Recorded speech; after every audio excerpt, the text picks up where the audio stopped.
You can't just tell me he walked up to Whitebeard with a basket of fruit, right? There has to be more to it. Hello my fellow wannabe Straw Hats and welcome back to the One Piece saga, where today we have an arc that sets up an incredible number of plot threads that lead us into the new world, hopefully disproves a bunch of my theories, and gives us some of the most satisfying payoff moments in the series. Though all's not perfect, as there are quite a few things that I found far less enjoyable. So without further ado, let us jump right into Punk Hazard.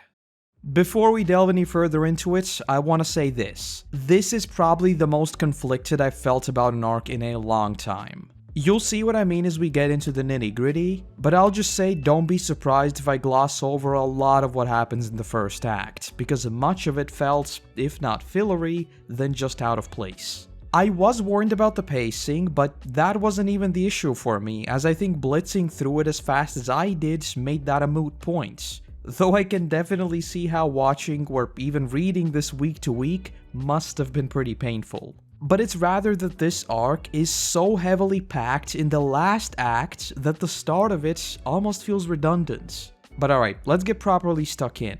The very first thing I want to mention is the story of Punk Hazard itself and how that is told to us. At first, we're told about this tragedy that happened 4 years ago which left the island deserted, which we later learn was caused by scientific experiments. Based on what we'd heard about Vegapunk so far, it just really worked as a really gripping mystery to try to wrap your head around, which would be made even more interesting once we found out that it was not in fact Vegapunk, but rather his much more out there partner, Caesar. In terms of island backstories, the promise of potentially exploring some abandoned workshops had me hyped already. But little did I know, that wouldn't even be the best part of its lore, as later we'd learn that the whole fire and ice side was actually caused by the duel between Akainu and Aokiji. And oh boy, this sent my brain into overdrive, but the immediate question is, does this imply that the cause of the Grand Line's messed up weather and seemingly nonsensical islands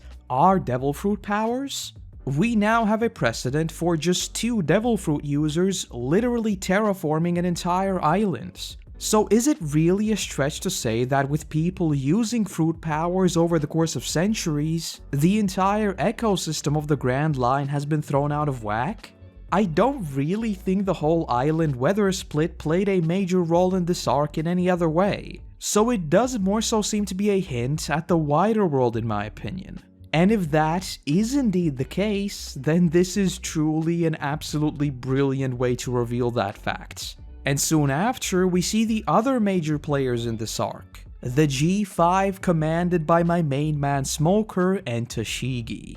I'll say it right now, I absolutely love these two. We'll be talking plenty more about Tashigi later in the arc, but her dynamic with Smoker and even their entire crew was super enjoyable to see. I'd go as far as to say that if it wasn't for Caesar, who, in my opinion at least, turned out to be a very lackluster villain, this arc had a nearly perfect character lineup, largely because of Smoky and Tashigi who'd play into the wider story later on. But before I follow up with them, I also want to mention what we learned from Kinemon at the start of the arc concerning Wano. He essentially confirms my suspicions I raised back in Thriller Bark. Wano has an incredibly powerful army of samurais, and even the navy hasn't really made contact with it. And we also learned that, similar to Amazon Lily, the island is so closed off that they have little to no knowledge of devil fruits. And these 2 facts alone already made me super curious to find out more, as basically everything from culture to fighting styles in Wano would be completely different from anything we've seen before.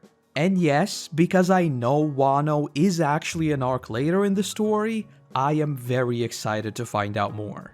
But in a broader sense, if you've been following the series for a while, you will have probably heard all of my law conspiracies. So you can probably imagine what started going through my mind when dismantled people started appearing in this arc. And let me spoil the rest of the video real quick. I absolutely do not trust Law even the tiniest bit. Or maybe he is the closest ally Luffy will ever have. But I don't trust him. But as far as Kinemon himself goes, I genuinely have no idea where to pin him yet. Throughout the entire arc, he's much more of a supporting character, and I'm not really sure how he's going to play into the story moving forward. The obvious answer would be that he's our guide to Wano at some point, so he's probably going to stick around, but as of right now, I'm not really sure why that would be the case. Moving closer to the core of this arc, we finally get a peek of what's truly going on at Punk Hazard, as we see Caesar and his dark experiments. And there is seriously a lot I want to say here. Number one, it was already here that I noticed a common trend in this arc: temporary alliances and people playing other people.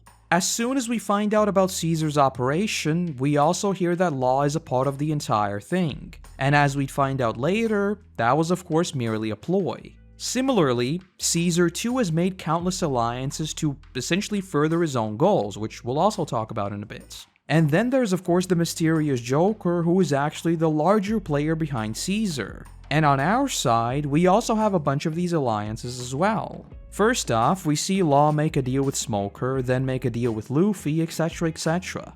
I couldn't help but notice many of these conflicting interests, all of which are furthered by these temporary alliances, so again, you can probably see why I'm extremely suspicious of Law. Number 2, I seriously love the theme of Punk Hazard. Everything from the music to the eerie location were seriously on point for me. If anything, it makes me even more sad that Thriller Bark didn't have any more of these eerie, secret dark lab type of stories, as I absolutely loved the classic Halloween horror tropey atmosphere there. While Punk Hazard, on the other hand, quickly became quite stale despite my well-known love for Snow. And yes, my notes did very much say Snow and then Pog with about 50 O's. Number 3, and yes, this is me being smug, I now feel about 50 times better about what I said in Fishman Islands. You could even just straight up copy what happened in Fisher's story with that little human girl. Have some random kid need a transfusion and not being able to get one. Because in this case, it is literally a group of random kids that the Straw Hats fight to protect. And in retrospect, it makes the whole Sanji nosebleed thing even more annoying, if that is even possible. But regardless, I think the premise of Caesar's experiments were super interesting in the sense that it fits extremely well with his dark and twisted nature, while also pinning him as a extremely straightforward baddie because, like, come on, these are kids, he needs to go down. But it also works to show how many different pies he's got his hands in, because the whole turning kids into giants thing, unless I misunderstood something, has nothing to do with his deal with Joker. And that's exactly what I really like seeing in these mastermind type villains, because even though Caesar himself seriously fell flat for me, it was the scale of his operation that seriously made me intrigued. And in a similar vein, number 4, I think Caesar is one of my least favorite antagonists in the series. With how intelligent he supposedly was and his power of literally being able to control all gas, I can't help but feel like he was an absolute pushover.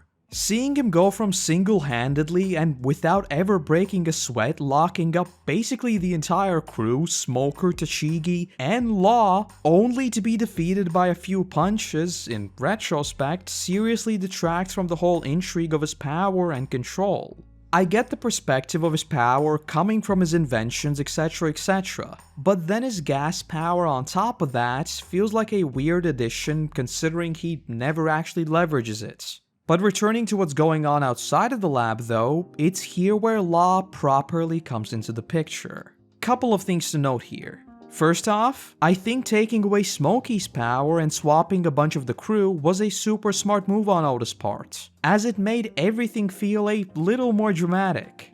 And I also feel like in the Luffy vs Smokey duel, Oda didn't really want to show us which one of them is stronger, and so the whole thing goes down while Smoker doesn't even have his power. And it also helped not make Smoker look weak, as broadly speaking, he does get punched around a lot this arc and essentially never wins a fight, which in this case largely comes down to him not actually being at full strength. So yeah, just swapping the characters allows Oda to put them in dangerous situations which may otherwise not be dangerous at all. So that was a interesting shakeup, especially with some of our core fighters being swapped.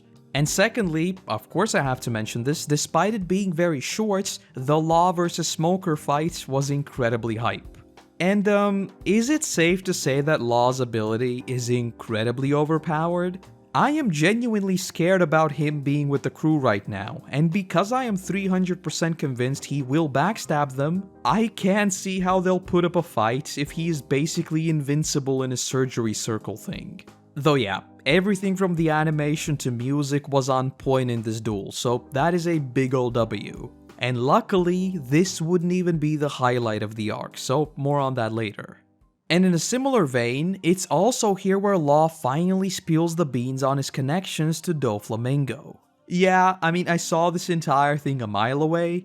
I mean, Doflamingo is the only character we know so far who you could call Joker, and there had already been so many signs pointing to a link between Law and Doflamingo that I was really not surprised. For the sake of simplicity, we'll talk about this later, but I have a feeling that what's being set up here might just turn out to be my favorite arc in the entire story. Though let's not jump ahead, basically what we find out is that Doflamingo is a part of a massive crime organization and he himself is as dangerous as they get. And importantly, Law is here to put an end to it. Though the only question I now have is where is Law's crew? It's not like he could have predicted Luffy's arrival, so did he really plan to take out Caesar's operation solo? Even knowing how fast and dangerous Doflamingo's response would have been? I'm telling you, Law might be cool, but he is sus. But now we can get into the good stuff, because it's here where we find out the reason for Law's mission. We learn that this entire operation of producing SAD and Smile is actually producing artificial Zoan type devil fruits. And yes, 100 times yes. To be fair, the whole artificial devil fruit type thing has been an idea at the back of my mind, but I can't lie. This reveal was incredibly exciting. Not only because it clearly has massive implications for basically everything going forward concerning the whole Kaido thing. I mean, everyone that's a part of his army should be a Zoan now, right? But also because it sets a precedent. That is, if I understand correctly, we could now have 2 or potentially more identical zones. Only one would be natural while others are artificial.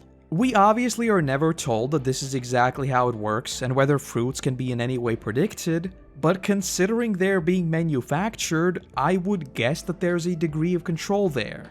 And what I find particularly curious is that specifically only zones are being created here. This could just be a writing choice to make sure that we don't have 50 more people with the black hole power or something, but I can't help but feel like it's not as simple as that. Purely intuitively, I don't see why this production and process would only be restricted to zones, especially considering how volatile and unpredictable the whole fruit process is. So if I were to make a guess, there will come a point in time where all forms of fruits can be manufactured, which would certainly spark a ton of conflict in the world as it would massively upset the balance of power. And on a similar note, there was a scene in here which was particularly curious. Once we see Smiley eat the candy and explodes, we see one of the apples turn into a devil fruit as well, despite it clearly not undergoing any sort of manufacturing process. So, did the fruit power of Smiley transfer to the apple? I mean, if I were to embrace the tinfoil a little, if Caesar planned to recover the Smiley's ability after the explosion, he'd want to make sure it's easily accessible. And it's clear that he has very good knowledge of how fruits work, so maybe he planted that bag there on purpose? Though that then brings me back to Blackbeard and Marineford. You can't just tell me he walked up to Whitebeard with a basket of fruit, right? There has to be more to it. Maybe certain powers can only be transferred to certain fruits or something? The fruit cock weighed back in Eni's lobby were bananas, for example, so maybe there's some sort of prerequisite which you'd have to know? But even in that case, it would still go against the whole not being able to eat 2 fruits part, so this still doesn't really explain the Blackbeard situation.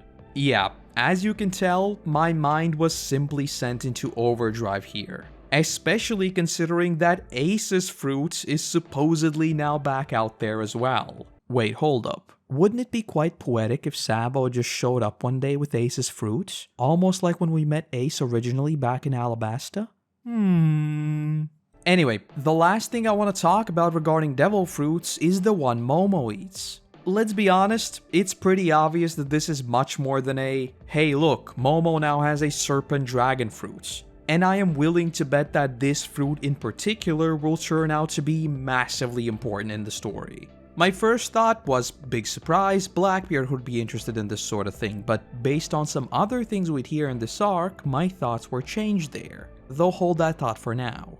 Regarding Momo though, since he is absolutely tiny now, I'm guessing his proper dragon form is yet to be fully realized. But when it is, a powerful flying Zoan type would certainly be a handy asset for the crew, so I definitely think he's going to be sticking around. Though, just like with his father, I have literally zero clue as to why he might do that currently. Though following all the mishaps of them getting captured and everything else, they managed to flee back into Caesar's lab and we enter the final act. And there's this one tiny scene which I seriously loved, and that's this brief exchange between Zoro and Luffy. As is trend with the crew, Luffy's not really too caught up in the seriousness of what is going on. Though because they had already gotten themselves caught in quite a pickle just moments before, Zoro calls on Luffy and very seriously tells him to get a grip, and that this is just the beginning of the new world.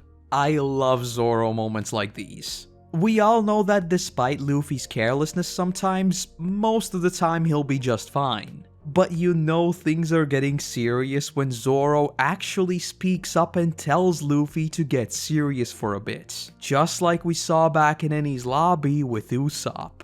Considering how hard Zoro has been on himself every single time they face defeat, it's probably not surprising that after 2 years of grueling training, it's simply annoying to get caught off guard as they have been. And so, Zoro, being the best first mate ever, realigns their paths to make sure they get out of this alive. So yes, Zoro's still an absolute Chad in this one. And speaking of absolute Chads, it's then that we see everyone split up and see what is hands down the best part of this arc in my opinion. The Law and Smoker versus Vergo fight. This was very much one of those times where I think Oda's cheeky writing made it a lot more thrilling, because we went into the fight on unequal grounds. Notably, Law essentially being nullified since his heart was held by Vergo. But like, what is there even to say? A proper, formal team-up between Smoker and the crew, an absolutely amazing fight where we see him give it his all, an incredibly powerful enemy, not with some random fruit power that makes him a natural enemy to Smoky, but rather just an absolute unit of a hockey user, and to top it all off, a masterful ending to the fight. The whole Smoker going all out just to get Law's heart back to him was 1, a brilliant character moment for Smoky, and 2, leads us to what is definitely up there with some of the greatest monologues in the series. We see Levi, oh wait, my bad, I mean they're so similar, I'm sorry, I just get them mixed up, you know, same voice actor, same vibe, both are moody, come on. Anyway, he calls not only to Vergo, but to Joker as well, saying that his time on the throne is over. And just as Law promises to do the impossible, Vergo goes Mega Chad as we hear Doflamingo ask Law, "Don't you remember what happened last time?" I really want to know what happened last time, but this time, even in his Mega Chad form, Law finishes him with a single hit. And like, what? We zoom out and see not only Vergo's body, but literally the entire building sliced in half. I seriously hope my Law betrayal prediction turns out to be wrong, because I am sorry, Zoro, you are not winning against Law. But anyway, as if the sheer power hadn't blown me away already, it's as Law continues delivering his speech that I know Joe got goosebumps. Just how calm he is, telling Doflamingo that the war, which was literally the biggest we have ever seen, was merely the beginning. And we just keep zooming out to see the entire mountain sliced in half. And then there's the line of, "You always told me the new era of the daring ones is coming along with an unstoppable swell. I broke the gear." I watched this episode while calmly having breakfast, and I'll tell you right now, I seriously should have finished my coffee faster because I was just left speechless here. With this single speech, whether he turns out to be a villain or not, Law seriously shot up in my character rankings. I've often compared Blackbeard and Luffy, but is it a stretch to say that Law is very much like them as well? His ambitions are equally massive. I mean, not only does he want to take down an entire criminal underground and defeat Kaido, but he's out here making alliances with Luffy of all people, someone very well known for getting into trouble. And I know I've said this a million times already and have no doubt gotten most of them wrong, but if Law isn't of the D lineage, I will eat an entire lemon. I think giving him the line of "I broke the gear" is the dead giveaway on that. It basically spells out that he will, just like Luffy, Blackbeard, and many others, shake the world to its very, very core. So yes, with all that, this is very much our chef's kiss moment in this one. Again though, only problem is, I'm like 80% certain he'll betray the crew. I mean, he goes around using people this entire arc. Maybe not soon, but when the opportune moment comes, he will. And now imagine just how cheeky it would be if they even included a line like, "No, I won't betray you," only for him to do that exact thing. Oh wait, they did. Though amazing fights are not over just yet, as we get yet another awesome team up. This one being Zoro and Tashigi versus the Harpy-lady. There were a bunch of great character moments and scenes in this one, but there are a few specific ones I want to mention. First off, Zoro's tender moment of actually holding off was a nice reminder that as much as he walks around slicing everything, at the end of the day, he does very much still think about his targets. And secondly, Tashigi both here as well as generally throughout this arc has been an absolute Chad. The contrast between Monet's dedication to Caesar and Tashigi to her crew made their fight feel a lot more personal, as both were fighting more so for someone else. And how can I not mention Monet's abilities? I was already sold once I heard her whole thing is snow powers, but when she transformed into that big demon looking thing was when I knew things were about to get very, very real. Though yeah, an awesome fight, and I hope we continue to see Tashigi fleshed out as a character, because she has seriously come a long way since Logtown, where I was pretty vocal about it feeling like a cheap, "Ha, look at her, that's Queen" thing. So yeah, another big W. The last major thing I want to talk about is one that I both loved and hated at the same time. You already know that Chopper is one of my favorite members of the crew, so it's probably not surprising that I really liked all the focus on his part of the story. Oh, and Robin actually not allowing Franky to speak back when their bodies were swapped was absolutely precious, and again, you've heard me go on about the Robin-Chopper duo before, so that was yet another big W. But anyway, why do I say that I both loved it and hated it? Well, I found the entire story of freeing the kids interesting in the sense that it's a bit of a role reversal from what you'd expect. Normally, the crew would try to make sure that the Navy found the kids since they'd be far safer with them rather than literal pirates. But in this case, because we knew that Vergo was corrupt and in cahoots with Caesar, there is no one else to save them. Also, the duo of Chopper and Mocha doing their best to save the rest of the kids was both super wholesome as well as obviously quite tragic. And unlike with battles where it's just monkey brain big fight fun, it's more so a super empathetic story where getting the kids out is even more important than defeating the bad guys. As for the reason why I disliked it, I think it comes down to the way it was portrayed. I cannot imagine watching this week to week, because cutting away from super exciting events to the kids running down a boring gray corridor like 30 times got old very quick.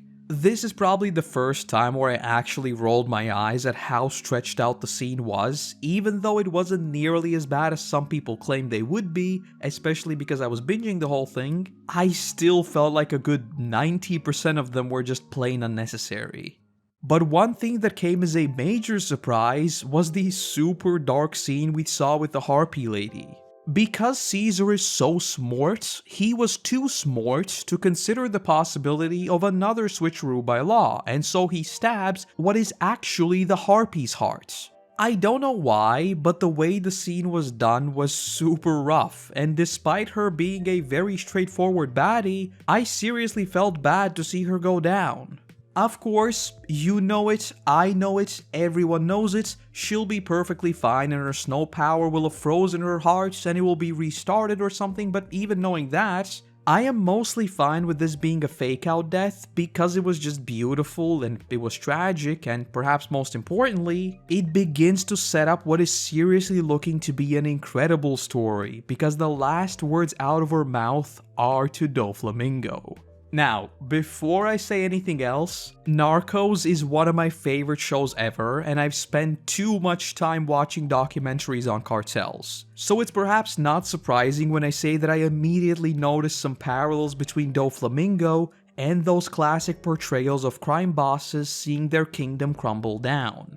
I mean, look at this scene. It's literally Doflamingo sitting alone in his room and thanking them for their years of service. This is right out of a classic Narco story. Obviously, if Vergo and Monet were to actually die here, that would have made it 30 times more impactful since his organization would be literally beginning to crumble as a direct result of mostly Law's actions. But even with that, I genuinely feel like what we're getting into here might turn out to be my favorite arc yet. Everything from the music in this scene to, again, the classic parallels and basically everything else, I am already loving it. But one thing, they keep calling him Young Master. So are you telling me that he is a noble, or better yet a celestial dragon? Because if that is the case, then I cannot wait to find out what made him become a pirate, and even more so a crime boss. That backstory is either incredibly messed up, or he might just be the most evil thing ever, because having everything being royalty, yet still wanting more, is like the ultimate shortcut to a very hateable bad guy. So yeah, Dressrosa is looking to be incredible already. And the very last fight I want to mention in this one is the Franky vs Baby 5 and Buffalo one. I really don't have much to say here aside from the fact that it was just dumb fun. But considering these two were sent, not really to fight, but rather just to retrieve Caesar, I'm guessing Doflamingo's gang is filled with some pretty dangerous people, so we'll see how that goes for our crew later on. As everyone finally gets out though and the crew begins to get ready for leaving, we get this brief exchange between Nami and Tashigi. I mentioned Chopper and the kids before, but Nami's drive to protect them was equally awesome, and again, makes me feel even stronger about what I said back in Fishman Island. Though regardless, we see this scene where Tashigi asks to take the kids home, only for Nami to fire back saying why would they be safe with the Navy if it's their boss who covered the whole thing up. And Tashigi just apologizing and promising that they'd be safe was a super wholesome moment that once again showed that the true Chads among the Marines do not dismiss all pirates. Because it's pretty clear that both Tashigi and Smoker do respect the Straw Hats, just like we saw back in Alabasta and just like we're seeing here. So yeah, definitely nothing groundbreaking, but just a really nice character-centric moment. And yes, the Navy not wanting the kids to say thank you to the Straw Hats just because they don't want to like them because they're pirates was also very, very sad. Because yeah, when it comes to pirates, Luffy is very much an exception. Most dudes are very, very bad. Though with that, the Straw Hats head out and we see Law tell everyone what's up. Notably, reminding them that their target is Kaido, the king of the beasts. And while yes, the call between Law and Doflamingo was super intense, I more so want to embrace my tinfoil because remember what I said about powerful zones. If Kaido is indeed the king of the beasts and that is because of a fruit power, that very much sounds like something that Blackbeard would be interested in. So I am making my stand now. Once Kaido is supposedly defeated, Blackbeard will appear and get his third fruit. Trust me and don't at me. Though unlike most arcs we've seen, the crew heading out doesn't quite mark the end of this one, as we return back to Smoker, who is still on the island. Only problem is, Doflamingo was already on his way there. And what goes down next literally raises 50 million questions. He of course shows up, reveals that he too has the Conqueror's Haki, easily takes out everyone around him, and demands to know where Law went off to. And while that too made me ask many a question, what I'm more so concerned about is this. Did Law lie about where they're going? He told Smoker that they're headed to Greenbit, but they're headed for Dressrosa, right? Unless that's the same thing, is he throwing Smoker off their scent just in case? But even aside from that, Smoker never actually telling Doflamingo where they went was yet another reason why I absolutely love this dude. At this point, he could have banked on the fact that by telling Doflamingo where Law went, Doflamingo might not want to risk poking the Navy and would have let them leave without killing anyone. The kids were also already saved, so there's not much to lose, right? But no. He still has his honor, and despite his hate for pirates, he can just betray someone who saved his life now multiple times. And as if all of that wasn't enough, Aokiji of all people, who I guess goes by Kuzan now, appears just before Doflamingo can kill Smoky. And the tension in this scene was literally thick enough that you could cut it with a knife. This is an ex-admiral after all, so will Doflamingo really make a move? Or will Kuzan's ice blast be enough to send a message? Obviously they don't throw down, but sheesh, the new world is seriously something else entirely. And again, just why is he even here? Is he in any way connected to Doflamingo or the Underground? What has he been doing these past 2 years? What does he mean by "it's still me"? Why was he even in the area to begin with? I have way too many questions, most of which I'm expecting to have answered in around 900 episodes. And before we close this one off, I want to talk about some things you might have noticed I skipped, most of which are just because I found them either unnecessary or just boring. Even before I get into them though, I think in that sense I'd liken this arc to Thriller Bark, not only because of the similar horror-y setting, but also because of my overall thoughts on them. Most of the first half in both were fairly lackluster, and it was ultimately the final act that really made the whole thing worth it. In Punk Hazard's case, the entire Caesar fight was just incredibly boring, and I would have honestly been fine without there being any kind of fight and him just being captured somehow, because all the side fights were better than this. Like I said at the start of the arc, with how smart and dangerous he was made out to be, he went down way too easy in my opinion. This is just the start of the new world, so maybe Oda still doesn't really want the crew to get demolished, but just not a great main villain. I guess you could say that the entire point is not to focus on Luffy too much in this one, which clearly worked by how much I enjoyed everything else in the final act, but in my mind, Caesar was just plain disappointing. Then there's the smiley, which quickly started to feel like a convenient way of pushing the characters somewhere where they needed to be, and I got bored of it pretty quick too. I suppose it not really being anything you can feasibly fight was pretty interesting, but overall, it was also a pretty big meh. And the last major sore spot for me were the two Yeti dudes in the middle of the arc. Like, what was their purpose? Did I miss something, or did they ultimately not change absolutely anything in how this arc played out? I guess they somewhat changed Brownbeard's thoughts, which, wait, hold on, I haven't even brought him up yet. TLDR, with his introduction in post-war, I did think he's going to have a bigger role than this, but I really enjoyed seeing his mini-arc throughout this one, and again, he was far more interesting than Caesar in my opinion. But unless something else goes wrong, he's being taken into custody by Smoker, so I'm guessing we won't really be seeing much of him from now on. Which is honestly unfortunate, because I thought he was a ton of fun. As for the two Yetis though, I don't know, a big meh. Though not to leave on a negative note, I want to mention something that I haven't talked about in a long time, and that is filler. Don't click off, it's literally 30 seconds and I won't say more than a couple of sentences. But I seriously enjoyed this one. Obviously it's nothing super serious or anything, but the callback to Alabasta with the whole Kung Fu penguin seriously cracked me up, and come on, look at this shot of Chopper and try to tell me you don't want to watch it. Seriously, go for it. Though yes, with that, the gear has been broken and the world is truly entering a new age, which is further reinforced in the final shots of this arc, as we first hear that Doflamingo actually accepted law terms and resigned as a warlord, and then we hear that there's another allegiance brewing as well, consisting of Captain Kids, the music dude, and the prophet dude. So yes, all problems aside, this was truly some incredible setup, and trust me when I say that I am absolutely buzzing to see what Dressrosa has in store.